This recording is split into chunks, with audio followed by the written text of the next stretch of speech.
The Treasurer, Jim Chalmers, joins us live from Brisbane. Thanks so much for your time, Treasurer. We heard Andrew report there that the New South Wales government planning to spend hundreds of millions of dollars in buying back properties in flood zones. Will you go half in that? Oh, good morning, Kieran. Look, we received, I think, a formal proposal along these lines towards the end of last week, and we'll go through it in the usual considered and cooperative way. The people of northern New South Wales have obviously been through a horrific time when it comes to these natural disasters, and the federal government has been there for them under Anthony Albanese's leadership. So we'll do what we can, subject to the pretty substantial budget constraints that we have.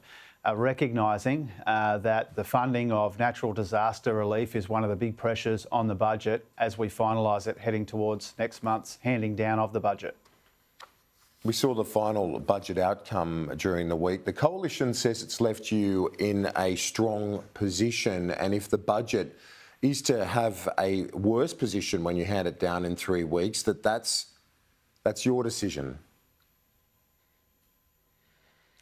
Oh, look, I don't think the opposition is awash with credibility when it comes to the budget. When you consider the $1 trillion of debt that they left us, deficits as far as the eye can see, and the combination of economic challenges that's been left to us to deal with. We take responsibility for that. We've got some things going for us, but the backdrop for this budget that I hand down next month will be really 3 things. First of all, a global situation which has deteriorated substantially in the last couple of months. High and rising inflation and interest rates. And thirdly, the pretty substantial budget pressures that are on the budget right now when it comes to funding things like the rising cost of debt, health, NDIS, aged care and defence. So in that final budget outcome, you know, even a fairly substantial and welcome improvement in the prices that we're getting for our exports hasn't gone anywhere near making up for some of those persistent structural pressures in the budget that we've inherited. Mr Taylor, the Shadow Treasurer, says on the revenue side, it's not just from commodity prices. He says business more generally is in a very healthy state. He says that you've inherited an extremely strong position across a diversified range of improvements, which were all about the V-shaped recovery. You reject that? Oh, I do. I mean, there hasn't been a less credible, less coherent economic spokesperson from either side of politics in my memory. You know, even with the improvement in the budget, even with those substantial underspends where the former government had overpromised and underdelivered on investment, even with the prices we've been getting for our commodities, which will continue to make a welcome contribution to the budget, even though those prices have come off a bit. Even with all of that, the deficit for last year was $30 billion. We've got deficits as far as the eye can see. We've got $1 trillion in debt, and rising interest rates means that that's getting more and more expensive to service. So that's the backdrop for the budget: the deteriorating global conditions, high and rising inflation and interest rates, and trying to build buffers, not just against this global situation, but being able to fund some of these services that Australians have a legitimate right to expect into the future. Yeah, and on that, you've said repeatedly that we need a national conversation, and you can see the structural points you're making on NDIS, on defence, on aged care, childcare. Do you have any initial thoughts on where you want that conversation to head? Well, clearly we've got this combination of spending pressures, those big 5 spending pressures that we keep referring to. Whether it's the unavoidable ones like the rising cost of servicing the $1 trillion in debt, whether it's the desirable investments that we want to make in people's health care or the NDIS or aged care, or in strengthening our national security. These are all important investments as well. And I think that's broadly understood and accepted across the Australian community. The conversation that we need is what is the best combination of spending restraint in other areas, trimming back on wasteful spending. How do we need to change our tax arrangements in areas like multinational taxes? And how do we get the economy growing the right way by investing in skills and cleaner and cheaper energy and childcare and all of these ways that we can grow the economy and strengthen our budget at the same time? That's the national conversation that we're interested in. The October budget will be the beginning of that, but not the end of that. The October budget won't be a fancy budget. It won't be some kind of vanity exercise. It'll be all about difficult decisions in difficult times. We are prepared to take the right and responsible path and not just the path of least resistance. When it comes to trimming spending, when it comes to making sure that our spending is affordable and sustainable and responsible and as targeted as possible so that we can rebuild those buffers against that global turbulence which has gotten worse even in the course of the last month or two. That cap on tax as a percentage of GDP that the coalition put in place of just under 24%, does that have to go in terms of funding those big items that you referred to? Oh, look, not on the current numbers before me. As I currently have them, Kieran, we don't expect to hit that cap, but obviously all the numbers will be finalised over the course of the next few weeks. I've said really for some time, including before the election and during the election campaign, I see that cap as largely an abstract thing that was plucked out of the air by our predecessors. Our job is to make sure that we're doing the right and responsible thing when it comes to spending, when it comes to tax, when it comes to growing the economy the right way. And part of that consideration is understanding what's happening around the world. What are the services that Australians got a right to expect us to fund? What are these intensifying structural pressures on the budget? And when you come at it that way, we are prepared to take right and responsible decisions to make sure that we're doing the right thing by people and their economy and the budget. Have you got thoughts on what those other tax options are? Because fundamentally that's what it comes down to. It's revenue to fund those structural growth areas. Well, your viewers should expect to see in October, Kieran, the beginnings of our multinational tax policy. We've got discussion papers out there at the moment about implementing our commitments on multinational tax. I think that's the best place to start because I think Australians do recognise that multinationals need to pay a fairer share of tax in the countries where they make their profits, and that's how we fund the services that Australians rely on. And that'll be the beginning of the conversation. But as I said, I think people are up for a broader conversation, whether it's savings, trimming spending, whether it's the best optimal tax arrangements, whether it's how we grow the economy the right way. I think Australians are up for a real conversation about that. My job is to tell them how I see the economy, what they need to know about global developments in particular, and not just what they want to hear. And I think part of that is recognising that our budget is more vulnerable than it should be. We need to make it more resilient. We need to rebuild those buffers against international turbulence. And that's part of the task in October, but the task doesn't finish then.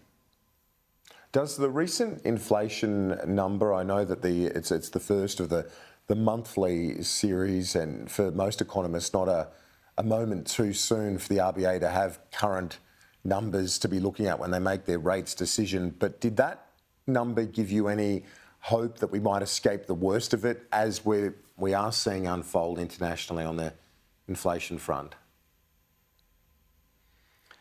Oh, I think inflation numbers with a 6 in front of them or a 7 in front of them are obviously still incredibly concerning. We expect our inflation challenge to get a bit worse before it gets better, but it will get better.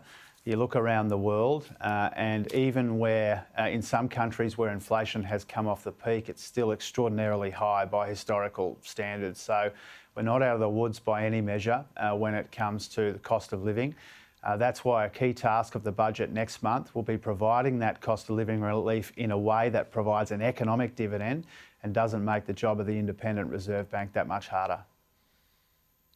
Well, yeah, and we're seeing a real-life example of how that unfolds, those extraordinary events and immediate shocks off the back of the mini-budget in the UK under the Truss government. What does it tell you about how precarious the international environment is right now? Well, the global environment is a dangerous and difficult place right now. You know, even in the last month or two, the global situation has deteriorated dramatically.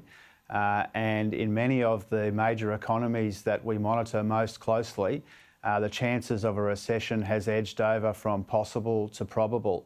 And in the United Kingdom, you know, we're reluctant to comment or weigh in on the domestic policies of countries like the UK. But what's happening there, I think, is a cautionary tale about the costs and consequences of getting government policy and central bank policy out of whack, having fiscal and monetary policy working at cross purposes. It is a cautionary tale about what it looks like when you risk getting that wrong. And so that's not irrelevant to us as we put together our own budget to hand down this month. Does it, just 3 weeks away, does it give you and Katie Gallagher pause for thought to have another look at the way the budget has been put together? Oh, it's not irrelevant to us, to be upfront with you, Kieran. I think anybody putting budgets together at the moment is looking at what's happening in the UK. As I said, I do consider it a bit of a cautionary tale. If you don't get the cost of living relief right, if you don't rebuild those fiscal buffers against global turbulence, if you don't get those things right, there are costs and consequences. So it's not irrelevant to Katie and I as we finalise the budget to hand down this month. But not just the UK, really right around the world. The situation, as I said, has deteriorated the last month or two in the US, in China, in Europe and in the United Kingdom as well, and no responsible government could ignore that. On the stage 3 tax cuts, to borrow a phrase, do they remain a core promise? Oh, as you know, Kieran, we haven't changed our policy on the stage 3 tax cuts for all the reasons that we've talked about on earlier occasions. Our job in the budget more broadly is to make sure that our spending is affordable and responsible and sustainable and as targeted as it can be for all the reasons we've talked about.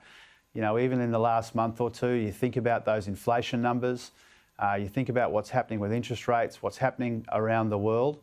And our responsibility is to always try and do the right thing by people in the budget and in the economy to take the right and responsible path and not just the path of least resistance, and that's what people can expect to see. Are you going to make a trip to Washington to meet with your counterpart on Tuesday of next week? It is quite close to the federal budget. Why have you made a decision to undertake that visit so close to the first big commitment of your own domestically as Treasurer? Well, even when budgets are in May, it's not unusual. In fact, it's common for Treasurers to attend meetings of the G20 and the IMF and the World Bank, and that will be the case this time as well. This trip will be perfectly timed, I think, to make sure that we can factor in the most recent global developments into the budget that we will finalise as soon as I get back from DC. It's a really valuable opportunity to confer with my counterparts. I'll be meeting with the Chair of the US Federal Reserve and others from around the world to make sure that our budget is informed by the most recent, most candid assessment of what's going on in the global economy and what that means for Australia at home. We've got a lot of things going for us, Kieran, in our economy. But we won't be spared a global downturn. We are at risk of a global recession, as the OECD and the IMF and the World Bank have pointed out in recent weeks. We won't be completely spared from that. My responsibility is to make sure that I can factor in the most recent conversations with my counterparts as we put the finishing touches on the budget.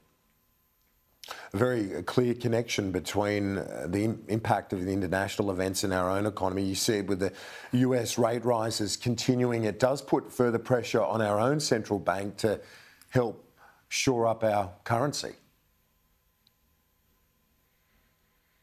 Oh, that will be one of the considerations that the Reserve Bank weighs up when they meet on Tuesday, Kieran. I think the market is expecting another interest rate rise on Tuesday. I try not to preempt decisions taken by the Independent Reserve Bank, but that is the universal expectation.